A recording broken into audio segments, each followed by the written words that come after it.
ఈ కథ నాది. ఈరోజే దానికి సమాప్తి. ఖైదీ నెంబర్ 299 తప్పించుకున్నాడు. ఆ రోజు జైలర్ నుంచి ఫోన్ వచ్చింది. జైలర్ గిరిగి సార్, గిరిగి వెళ్ళి చూసాం. వేసిన తాళం వేసినట్టే ఉంది. ఆర్స్ కూడా కట్ చేయలేదు, గోడ కూడా పగలకొట్టలేదు.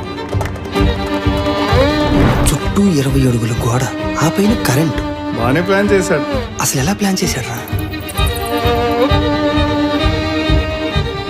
ఆ డైరీలో ఏముంది సార్? చెప్తే నమ్మరు మీరు. ఈ సృష్టిలో చాలా మిస్టరీస్ ఉన్నాయి. మా సార్ అలాంటి ఒక మిస్టరీ వెనకాల పడ్డాడు.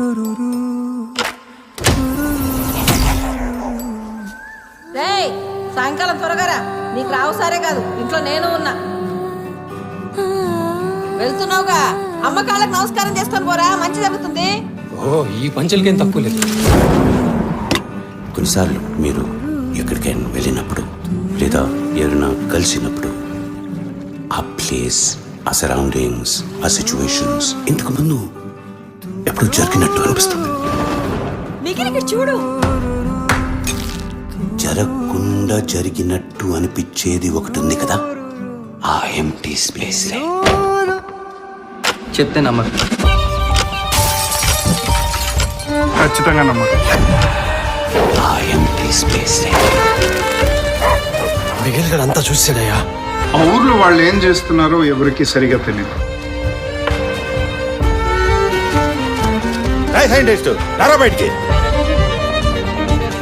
ఒక చిన్న పొరపాటు. ఈ ఊరే ఉన్నాడు అప్పు సొత్తా. ఆ ఎంప్టీ స్పేస్ నాకు తెలిసేది కొంచెం కష్టమే, కానీ ఇది మనం చేయాల్సిందే శారద. ఎందుకంటే జరిగింది నమ్మడానికి ప్రపంచం ఇంకా సిద్ధంగా లేదు. సార్, వాళ్ళకి ఆడి క్రైమ్ స్టోరీ వద్దంట. ఆడి జైలు నుంచి ఎలా తప్పించుకున్నాడు అని అడుగుతున్నారు. ప్లానా?